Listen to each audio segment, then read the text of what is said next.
నమస్కారం, సుఖీభవకు స్వాగతం. ఈ రోజు సుఖీభవలో జుట్టు పలచబడిందా?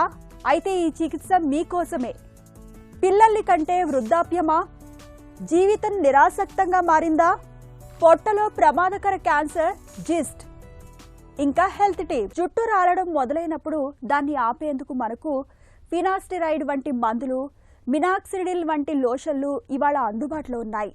అవసరమైతే PRP థెరపీ ఇంజెక్షన్ల సాయం కూడా తీసుకోవచ్చు. ఇక పూర్తిగా జుట్టు రాలిపోయి బట్టతల వచ్చిన వారికి చివరి పరిష్కారంగా హెయిర్ ట్రాన్స్ప్లాంటేషన్ సర్జరీ అందుబాటులో ఉంది. అయితే జుట్టు రాలడం ఎప్పుడో మొదలై తలపై జుట్టు అక్కడక్కడ బాగా పలచబడిన వారికి మధ్య మార్గంగా మైక్రోగ్రాఫ్టింగ్ అనే సరికొత్త ప్రక్రియ ఒకటి అందుబాటులో ఉంది. మందులు, PRP థెరపీలతో అంతగా ఫలితం లేనప్పుడు హెయిర్ ట్రాన్స్ప్లాంటేషన్కు వెళ్ళడానికి ముందుగా మైక్రోగ్రాఫ్టింగ్కి వెళ్ళడం ఒక మంచి పరిష్కారం అని చెబుతారు డాక్టర్లు. తలపై జుట్టును ఒత్తుగా పెంచే మైక్రోగ్రాఫ్టింగ్ గురించిన పూర్తి వివరాలని ఇప్పుడు తెలుసుకుందాం.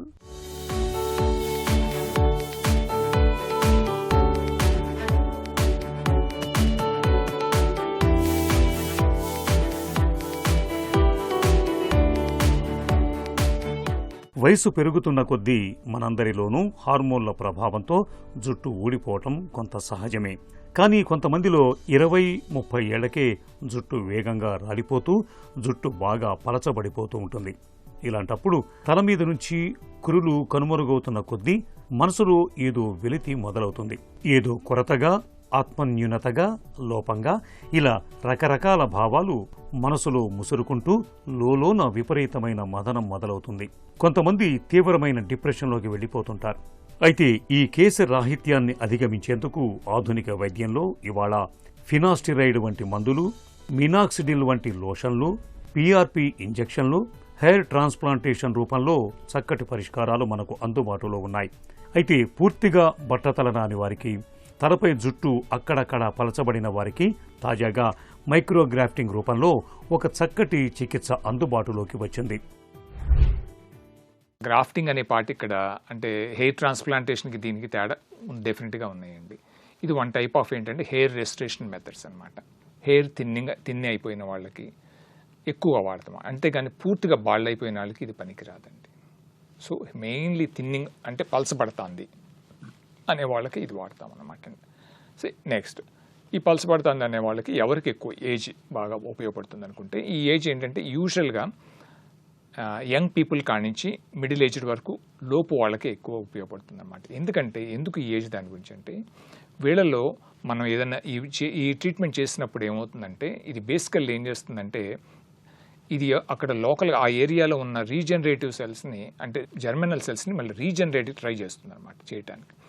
సో రీజనరేట్ అవటానికి ట్రై చేయటం అవ్వాలంటే కనుక ఒక ఏజ్ దాటితే దాని యొక్క రీజనరేటివ్ కెపాసిటీ తగ్గిపోతూ ఉంటుంది అనమాట. సో అందుకనే యంగ్ పీపుల్ కానించి కొంతవరకు మేబీ లిటిల్ థర్డ్ డికేడ్ వరకు or even maybe fourth decade వరకు కొంతవరకు ట్రై చేయవచ్చు, నాట్ బియాండ్ యూజువల్లీ. సో ఈ ఏజ్ వాళ్ళకి ట్రై చేయవచ్చు. సో ఇంజెక్షన్స్ అనేది హెయిర్ థిన్నింగ్ వాళ్ళకి బాగానే అందరికీ చేస్తాం. వాటిల్లో స్టార్టింగ్ ఫ్రమ్ మెడిసిన్స్ కానించి హెయిర్ పలసపడతా అంటే మెడిసిన్స్ ఇస్తాం, దాంతోపాటు మినాక్సిడిల్ అనే కొన్ని ఇస్తాం అనమాట, దాంతోపాటు ఒక ఫినాస్టెరాయిడ్ అనే ట్యాబ్లెట్ కొన్ని ఉంటాయి, దాంతోపాటు ఇంకా అదర్ మెజర్స్ కూడా ఉన్నాయి అనమాట ఆఫ్ లేట్. సో ఇవన్నీ ఒక ఎత్తు అయితే కనుక దెన్ తర్వాత నెక్స్ట్ స్టెప్ ఏంటంటే, ఇదివరకు ఇవన్నిటితో రాకపోతే కనుక డైరెక్ట్గా మేము ఏం చేసేవాళ్ళం అంటే, పూర్తిగా బాల్డ్ అయిపోతుంది ఆర్ బాగా పలసపడిపోయింది అని అనుకుంటే హెయిర్ ట్రాన్స్ప్లాంటేషన్కి వెళ్ళిపోయేవాళ్ళం. ఈ హెయిర్ ట్రాన్స్ప్లాంట్లో ఏంటంటే లిటరల్లీ ఇట్ ఈస్ సర్జరీ. ఇక్కడ ఏంటంటే బేసికల్ హెయిర్ ట్రాన్స్ప్లాంటేషన్లో ఈ వెనకాల ఏంటంటే పర్మనెంట్ జోన్ అని ఉంటుంది. మనం ఎంత బాల్డ్ అయినా సరే ఒక సెమీ కర్వ్డ్ షేప్లో ఏమవుతుందంటే ఆ ఏరియా యూ షేప్ అనుకోవచ్చు, ఆ ఏరియాలో ఏంటంటే హెయిర్ పోదు. ఎంత ఈవెన్ 70-80 వాళ్ళకి కూడా చూసినా కానీ ఎంతో కొంత హెయిర్ వెనకాల మిగిలి ఉంటుంది, మిగతా అదంతా పోయి ఉండొచ్చు వాళ్ళకి. So that is the permanent donor zone అంటారు అనమాట. అక్కడి నుంచి తీసిన హెయిర్స్ పెడితే డెఫినెట్గా మనకి హెయిర్ బాగా గ్రో అవుతుందని అర్థం అనమాట. దీనికి ముందు కొంత ఏంటంటే మెడిసిన్స్ అవి ఇచ్చి హెయిర్ ట్రాన్స్ప్లాంటేషన్కి వెళ్ళే ముందు కొంతది వచ్చింది ఏంటంటే బాగా పాపులర్ మెథడ్ ఆల్మోస్ట్ ఒక 1 డికేడ్ నుంచి ఉన్నది ఏంటంటే PRP అంటాం, or one of the types of mesotherapy. ఈ మీసోథెరపీ ఏంటంటే లిటరల్గా ఏంటంటే మన ఒక 1 సెంటీమీటర్ స్కిన్ లేయర్ ఉంటుంది ఎవరికైనా సరే, ఈ స్కల్ బోన్ ఉంటుంది, దానిపైన ఒక 1 సెంటీమీటర్ థిక్నెస్ ఆఫ్ స్కిన్ అంతా కవర్ అయి ఉంటుంది అందరికీ, దాంట్లోంచి హెయిర్ వస్తూ ఉంటుంది అనమాట. సో ఈ 1 సెంటీమీటర్ ఏరియాలో ఉండే స్కిన్లోకి చిన్న చిన్న ఇంజెక్షన్లు ఏదైనా ఇస్తే దట్ ఈస్ కాల్డ్ మీసోథెరపీ. ఎవరికి మీసోథెరపీ పనిచేస్తుందంటే అక్కడ పల్చగా ఉన్న వాళ్ళకి, థిన్ అయిన వాళ్ళకి, యంగ్ టు మిడిల్ ఏజ్డ్ వాళ్ళకి బాగా పనిచేస్తాయి అన్నమాట. జుట్టు రాలటం తొలి దశలో ఉన్న వారికి ఫినాస్టిరైడ్ వంటి మందులు, మినాక్సిడిల్ వంటి లోషన్లు, ప్లేట్లెట్ రిచ్ ప్లాస్మా వంటి ఇంజెక్షన్లు చక్కగా పనిచేస్తాయి. ఇక జుట్టు పూర్తిగా పలచబడి బట్టతల వచ్చేసిన వారికి హెయిర్ ట్రాన్స్ప్లాంటేషన్ రూపంలో ఒక మంచి పరిష్కారం ఉంది. అయితే తలపై జుట్టు అక్కడక్కడ పలచబడుతున్నప్పుడు, ముఖ్యంగా తల ముందు భాగంలో జుట్టు బాగా పలచబడిన వారికి మైక్రోగ్రాఫ్టింగ్ను ఒక చక్కటి పరిష్కారంగా చెప్పుకోవచ్చు. ముఖ్యంగా వయసులో ఉన్న వారికి, మధ్య వయసు వారికి ఇది బాగా ఉపయుక్తంగా ఉంటుంది. మైక్రోగ్రాఫ్టింగ్ను PRP ఇంజెక్షన్లకు, హెయిర్ ట్రాన్స్ప్లాంటేషన్ సర్జరీకి మధ్య ఉండే ప్రక్రియగా చెప్పుకోవచ్చు. హెయిర్ ట్రాన్స్ప్లాంటేషన్లో తల వెనుక భాగంలో పెద్దగా కోత ఉంటుంది. అదే మైక్రోగ్రాఫ్టింగ్ ప్రక్రియలో పెద్దగా కోత ఉండదు. తల వెనుక భాగంలో ఉండే శిరోజాల కుదుళ్లను చిన్న చిన్న గ్రాఫ్టులుగా సేకరించి జుట్టు పలచబడిన ప్రాంతంలో నాటుతారు. దీంతో జుట్టు తిరిగి ఒత్తుగా పెరిగే అవకాశం ఉంటుందని చెబుతారు డాక్టర్లు. మీసోథెరపీనే హెయిర్ ట్రాన్స్ప్లాంటేషన్ చేసే ముందు ఆ వెయిటింగ్ పీరియడ్లో మనం చేసేదాన్నే ఈ మైక్రోగ్రాఫ్టింగ్ అంటారు, మైక్రో హెయిర్ గ్రాఫ్టింగ్ అంటారు కొంతమంది. దీంట్లో చేసే మెథడ్ ఏంటంటే చిన్న మామూలు లోకల్ అనస్థీషియా ఇంజెక్షన్ ఇస్తాం ఎక్కడైనా హెయిర్ ఈ పర్మనెంట్ డోనార్ జోన్లో. ఇక్కడి నుంచి కొంత ఏరియాని తీస్తాం అనమాట. అది కట్ చేసన్నా తీయొచ్చు, ఒక 1 సెంటీమీటర్ కట్ అన్నా చేయొచ్చు, లేదంటే కనుక ఏదైనా పంచులన్నా తీయొచ్చు. పంచుల్లాగా తీసి స్కిన్ తీస్తాం అనమాట. మళ్ళీ మూసేస్తాం. అక్కడ అవన్నీ ఒకవేళ కట్ చేస్తే స్మాల్ది స్టిచ్ చేసేయచ్చు, లేదంటే కనుక పంచులా తీస్తే అలాంటిది ఏం కూడా అక్కర్లేదనమాట. సో ఆ టైప్ ఆఫ్ స్కిన్ని తీస్తాం. తీసి దాన్ని ఏం చేస్తామంటే ఒక ఎంజైమాటిక్ డైజెషన్ చేస్తారు. ఎంజైమాటిక్ అంటే ఫర్ ఎగ్జాంపుల్ ట్రిప్సిన్ అనేది one of the common things అనమాట. చాలా చాలా మోస్ట్ యూస్ఫుల్. ఏంటంటే మన బాడీలో ఒక చిన్న స్కిన్ పార్ట్ని తీసి దాంట్లో వేస్తే ఏంటంటే ఫ్యూ అవర్స్ ఇట్ టేక్స్ అనమాట. అదేం చేస్తుందంటే అవే పార్ట్స్ని అలా సెపరేట్ చేస్తూ ఉంటుంది. సెపరేట్ చేసి ఆ హెయిర్ ప్రొడ్యూసింగ్ సెల్స్ దగ్గర, దాని స్టెమ్ సెల్స్ అంటారు, ఆ స్టెమ్ సెల్స్ కానీ ఆ జోన్ని కానీ తీసుకుంటాం అనమాట. ఆ తీసుకుని దాన్ని కొంచెం కాన్సన్ట్రేటెడ్గా తీసుకుని ఆ ఎక్కడైతే ఇంజెక్షన్ రూపంలో ఎక్కడైతే పలచబడిందో ఆ ఏరియాలో మళ్ళీ ఇస్తాం అనమాట. సో బాగా పలచబడిపోయింది అనుకోండి, మనకు కావాల్సిన క్వాంటిటీ కూడా చాలా ఎక్కువగా ఉంటుంది. అప్పుడు ఏంటంటే పెద్ద ఘాటు ఇచ్చి చేయాలి, which is not worth it. అలాగే లేదనుకుంటే కనుక బాగా మల్టిపుల్గా పంచెస్ చేయాలి టూ మచ్గా. అప్పుడు ఏమవుతుంది, there will be hair loss. అంటే ఫ్యూచర్లో హెయిర్ ట్రాన్స్ప్లాంటేషన్ చేయటానికి ఏంటంటే క్వాంటిటీ తగ్గిపోతుంది అనమాట.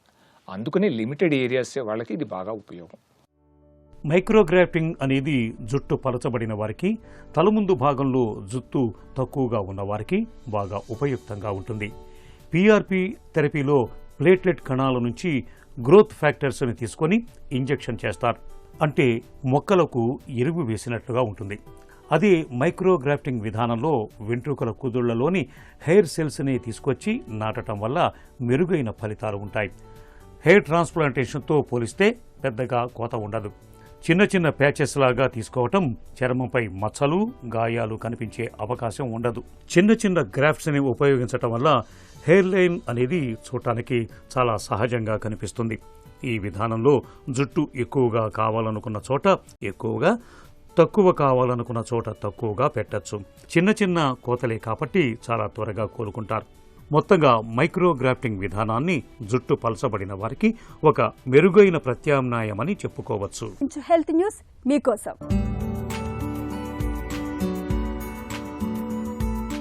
గర్భం దాల్చడం, పిల్లలకు పాలు పట్టడం, వాళ్ళ ఆలనా పాలనా చూడడం, ఇవన్నీ స్త్రీలలో ముందుగానే వృద్ధాప్య లక్షణాలను తీసుకొస్తాయన్న భావన ఇప్పటికీ చాలా సమాజాల్లో ఉంది. అలాగే గర్భం, పిల్లల్ని కనడం వంటి ప్రక్రియ వల్ల ఆయుష్ కూడా తగ్గుతుందన్న భయాలు కూడా కొన్ని సమాజాల్లో కనిపిస్తాయి. అయితే ఇవన్నీ ఒట్టి అపోహలేనని కొట్టిపారేస్తున్నారు నెదర్లాండ్స్లోని గ్రానింగల్ యూనివర్సిటీకి చెందిన శాస్త్రవేత్తలు. ఇందుకోసం ఒక విభిన్నమైన పరిశోధన నిర్వహించారు. గత 250 ఏళ్ల కాలంలో నెదర్లాండ్స్లోని వివిధ ఆసుపత్రుల్లో నమోదైన వేలాది మహిళల ఆరోగ్య సమాచారాన్ని AI సాయంతో విశ్లేషించారు. అప్పుడే ఆ దేశంలో 1866 నుంచి 1868 మధ్య కాలంలో ఏర్పడ్డ కరువు పరిస్థితులు కూడా పరిశోధకుల దృష్టికి వచ్చాయి. ఆ కరువులో పిల్లల్ని కన్న తల్లుల ఆరోగ్యం మిగతా కాలానికి చెందిన వాళ్లకన్నా బాగా దెబ్బతిన్నదని, 40 ఏళ్ల వయసులోనే వాళ్లలో వృద్ధాప్య ఛాయలు వచ్చాయని, 60 ఏళ్లకే తీవ్రమైన అనారోగ్యాలకు గురయ్యారని శాస్త్రవేత్తలు తేల్చారు. అంతకుముందు ఆ తరువాత కాలాల్లోని తల్లులకి ఈ లక్షణాలు లేవట. కరువు పరిస్థితుల్లోని పోషకాహారలేమి, పేదరికం, సామాజిక అభద్రత ఇవే వాళ్ల ఆరోగ్య సమస్యలకు ప్రధాన కారణాలని పరిశోధకులు విశ్లేషించారు. ఆ పరిస్థితులు ఎక్కడున్నా సరే అవి పిల్లల పోషణను పెనుభారంగా మార్చి తల్లుల్లో వృద్ధాప్య లక్షణాల్ని ముందుగానే తెస్తున్నాయి. అంతే తప్ప వృద్ధాప్య లక్షణాలకు పిల్లల్ని కనడం ఒకటే కారణం కాదని పరిశోధకులు తేల్చి చెబుతున్నారు. వయసు పెరుగుతున్న కొద్దీ మనలో చాలా మందికి ఉద్యోగం, కుటుంబ బాధ్యతలే ప్రపంచంగా మారిపోతాయి. ఉదయం బ్రేక్ఫాస్ట్ చేసి ఆఫీసుకు వెళ్లడం, సాయంత్రం ఇంటికి వచ్చి కాసేపు టీవీ చూసి ఆపై నిద్రలోకి జారుకుంటూ ఉంటారు. మరుసటి రోజు మళ్లీ అవే పనులు. ఇలా జీవితం అంతా రిపీట్ మోడ్లో పడినట్టుగా అనిపిస్తుంటుంది. అయితే ఇలాంటప్పుడు చిన్న చిన్న జాగ్రత్తలు తీసుకోవడం ద్వారా నిరాసక్త జీవితాన్ని తిరిగి ఆనందంగా మార్చుకోవచ్చునని చెబుతారు నిపుణులు. ఆ జాగ్రత్తలేంటో ఇప్పుడు తెలుసుకుందాం.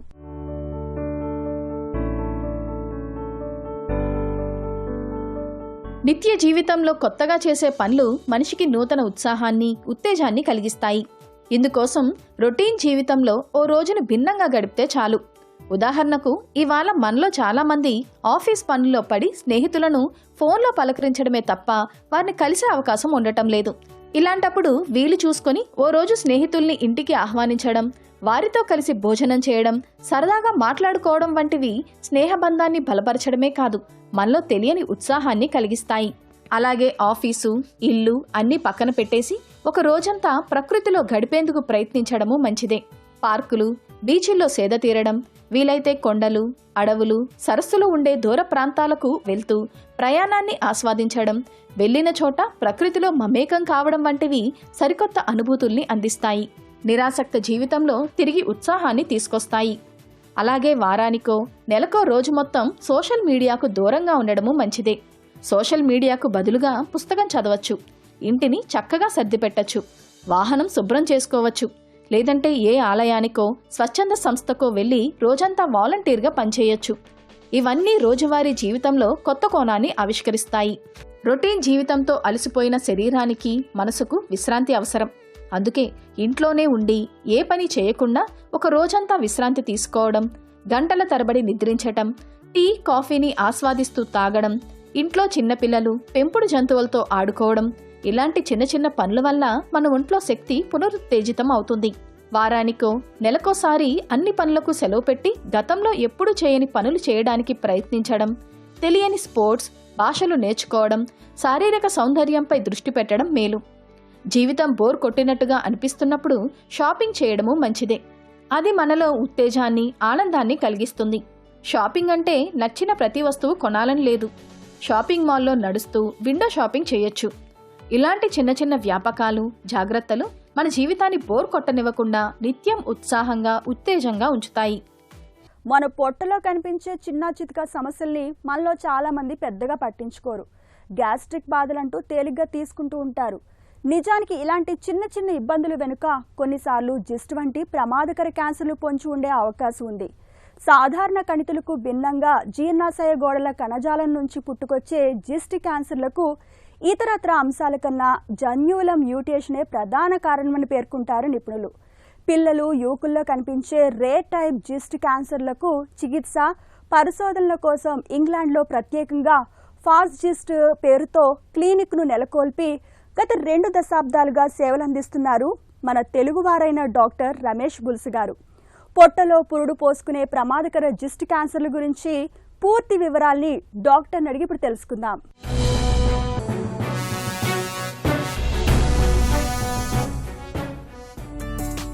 జిస్ట్ క్యాన్సర్లు అంటే ఏంటి, ఎందుకు వస్తాయి? గ్యాస్ట్రో ఇంటెస్టినల్ స్ట్రోమల్ ట్యూమర్స్ అనేది ఒక రేర్ క్యాన్సర్ అన్నమాట. అది చాలా అరుదైన క్యాన్సరు. అది జిఐ ట్రాక్ట్లో ఉంటుంది, అంటే డైజెస్టివ్ ట్రాక్ట్లో ఉంటుంది. ఇన్సిడెన్స్ ఏంటంటే నెంబర్ ఆఫ్ పేషెంట్స్ ఎట్లా వస్తారంటే ఒక 10 లక్షల మందికి జనాభాకి ఒక 15 పేషెంట్లు వస్తారు. అంటే తెలంగాణలో చూసుకుంటే 4 కోట్ల మందికి 400 మంది ఉంటారు అంటే సంవత్సరానికి. అంత రేర్ మాట. అది చూసుకుంటే మోర్ కామన్ క్యాన్సర్స్ ఏంటి, మనకి లంగ్ క్యాన్సర్ అంటారు, breast cancer, colorectal cancer, prostate cancer, అవి చాలా కామన్. జిస్ట్ మటుకు చాలా రేర్ మాట. ఇది జనరల్గా ఏమవుతుందంటే ఈ మన ఏజ్ గ్రూప్ వల్ల 60, 65, 70 ఆ ఏజ్ గ్రూప్లో వస్తుంది. అండర్ ద ఏజ్ ఆఫ్ 40, 40 ఏళ్ళ కన్నా తక్కువ చాలా రేర్ మాట. జిస్ట్ క్యాన్సర్ దానికి కారణం ఏంటో ఇంకా తెలియదు. మనకేంటంటే మన కామన్ క్యాన్సర్స్తో ఫర్ ఎగ్జాంపుల్ లంగ్ క్యాన్సర్ అంటే మనం స్మోకింగ్ రేట్ అనుకుంటాం కదా, లేకపోతే పొల్యూషన్ అని అనుకుంటాము. బ్రెస్ట్ క్యాన్సర్ అంటే హార్మోన్స్ అనుకుంటాము. బౌల్ క్యాన్సర్ అంటే డైట్ అవి అనుకుంటాము. బట్ జిస్ట్ క్యాన్సర్తో ఇంతవరకు లాస్ట్ 25 ఏళ్ళ నుంచి రీసెర్చ్ చేస్తున్నాము. ఇంకా దానికి కారణం ఏంటో తెలియదు. ఎందుకంటే ఆ జిస్ట్ క్యాన్సర్ సెల్స్ మన లైనింగ్లో ఉండవు, లైనింగ్ కింద ఉంటాయి. అది ఎట్లా అది క్యాన్సర్ సెల్స్గా అవుతాయి అనేది ఇంకా ఎవరికి తెలియదు. అది రీసెర్చ్ జరుగుతున్నది, అది చాలా టైం పడుతుంది అది కనుక్కోవడానికి. పొట్టలో జిస్ట్ క్యాన్సర్ల తాలూకు లక్షణాలు ఎలా ఉంటాయి? మెయిన్ సిమ్టమ్స్ ఏంటంటే వాళ్ళకి ఈ జిస్ట్ కొంచెం చాలా బ్లడ్ సప్లై ఉంటుంది, చాలా రక్త ఇవి ఉంటుందన్నమాట. దాంట్లో ఏమవుతుందంటే వాళ్ళకి కొంచెం బ్లీడింగ్ అవుతుంది. ఆ బ్లీడింగ్ వల్ల ఏంటి వాళ్ళకి రక్తహీనం అయిపోతుంది, అంటే అనీమియా వస్తుంది అన్నమాట. దాంతో అనీమియా అయితే హీమోగ్లోబిన్ తగ్గిపోతుంది, దానికి ఆయాసము, తర్వాత ఈ దేవం వస్తుంది. ఇంకోటి అంటే వాళ్ళు వామిటింగ్ అవుతుందన్నమాట. వామిటింగ్ అంటే బ్లడ్ వామిటింగ్స్ అవుతుంటాయి, లేకపోతే విరోచనలు అవుతున్నప్పుడు ఆ స్టూల్స్ కొంచెం నల్లగా అవుతుంటాయి. ఒక్కసారి కూడా కడుపులో నొప్పి వస్తుంది, ఇంకోసారి కడుపులో ఉబ్బినట్టు వస్తుంది. కానీ ఇవేంటంటే ఈ సిమ్టమ్స్ దీనికి స్పెసిఫిక్ కాదు, అంటే ఈ సిమ్టమ్స్ మిగతా క్యాన్సర్ కూడా రావచ్చు. కానీ యంగ్ పేషెంట్స్లో ఇట్లా వస్తే మటుకు ఇది పెద్ద వార్నింగ్ సిమ్టమ్ అన్నమాట. ఏంటి వాళ్ళకి ఇట్లా ఎనీమియా అవ్వడం కానీ, లేకపోతే ఇట్లా వామిటింగ్ బ్లడ్ అట్లా అని చెప్తే ఆ జిస్ట్ సస్పెక్ట్ చేయాలి. ఆ జిస్ట్ ఏంటంటే దాంట్లో టార్గెట్ థెరపీ అని ఉంటుంది. టార్గెట్ థెరపీ అంటే ఇమాటినిబ్ అనే ఒక టాబ్లెట్, తర్వాత సునిటినిబ్ అనే ఇంకో టాబ్లెట్, తర్వాత రిగ్రాఫినిబ్ అనే టాబ్లెట్ ఉంది, తర్వాత ఏమో రిప్రిటినిబ్ ఇంకో టాబ్లెట్ ఉంది. ఈ టాబ్లెట్లు ఏంటంటే రోజు వేసుకుంటారు అన్నమాట పేషెంట్లు. ఈ టాబ్లెట్లు అన్నీ పనిచేస్తాయి.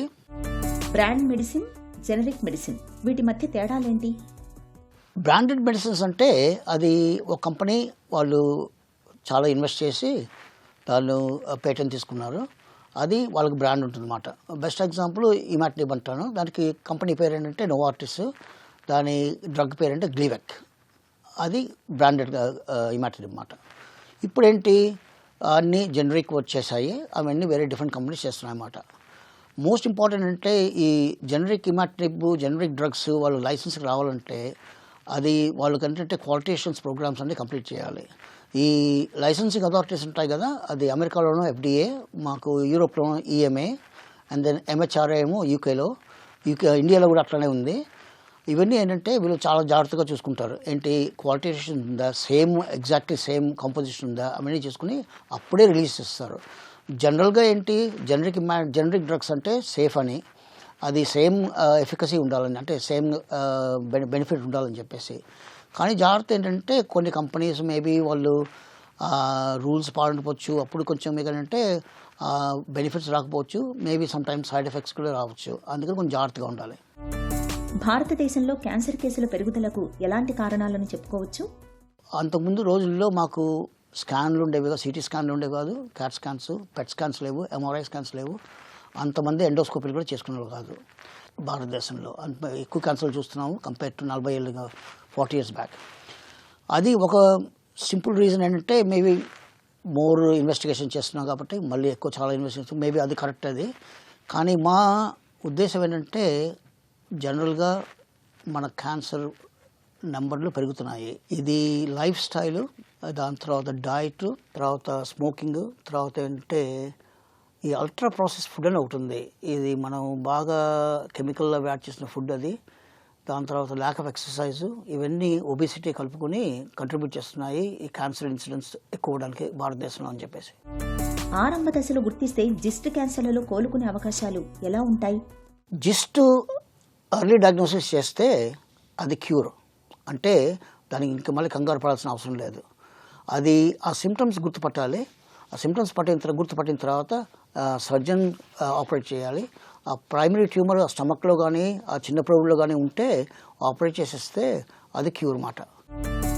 ఆహారం, వ్యాయామం, జీవనశైలి, వీటిలో క్యాన్సర్ల నివారణకు ఏది అత్యంత ప్రభావం చూపుతుందంటారు? క్యాన్సర్ రిస్క్ తగ్గించుకోవాలి అంటే ఒక్కటే సమాధానం లేదు దానికి. దానికి అన్నీ పాటించుకోవాలన్నమాట. ఏంటి?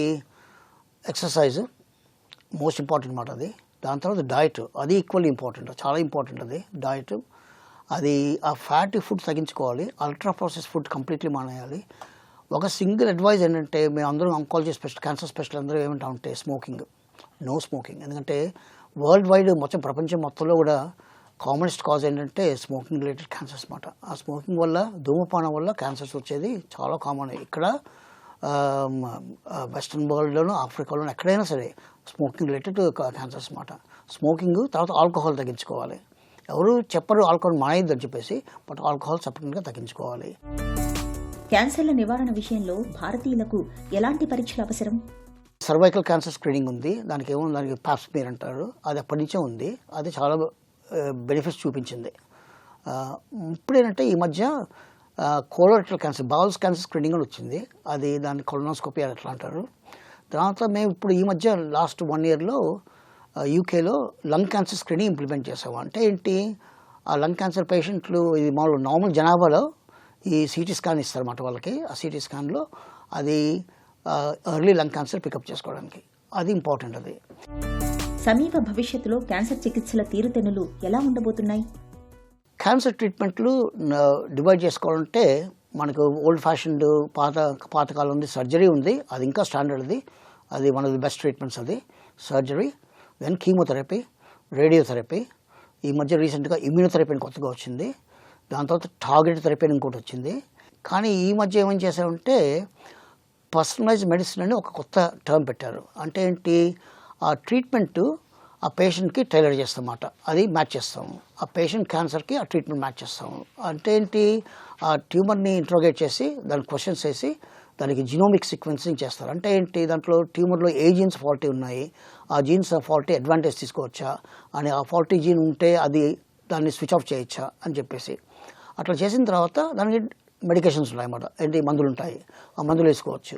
పొట్టలో రాకాసి పుండ్లను తలపించే జిస్ట్ క్యాన్సర్ల విషయంలో అవగాహనే అసలైన మందు. పొట్టలో మంట, ఆకలి లేకపోవడం, తరచూ వాంతులు, మలంలో రక్తం, బరువు తగ్గడం వంటి లక్షణాలు కనిపిస్తున్నప్పుడు ఆలస్యం చేయకుండా వెంటనే తగిన పరీక్షలు చేయించుకోవాలి. తొలి దశలో గుర్తిస్తే జిస్ట్ క్యాన్సర్లను పూర్తిగా నయం చేయొచ్చు. ఇక ఈ రోజు కార్యక్రమాన్ని ముగించే ముందు ఒక చిన్న చిట్కా మీకోసం. జలుబు బాధలు తీవ్రంగా ఉన్నప్పుడు ఉదయం పూట వేడి పాలల్లోకి కాస్త మిరియాల పొడి, కొద్దిగా సొంటి పొడిని కలుపుకొని తాగండి. వేధించే జలుబు బాధల నుంచి మంచి ఉపశమనం లభిస్తుంది.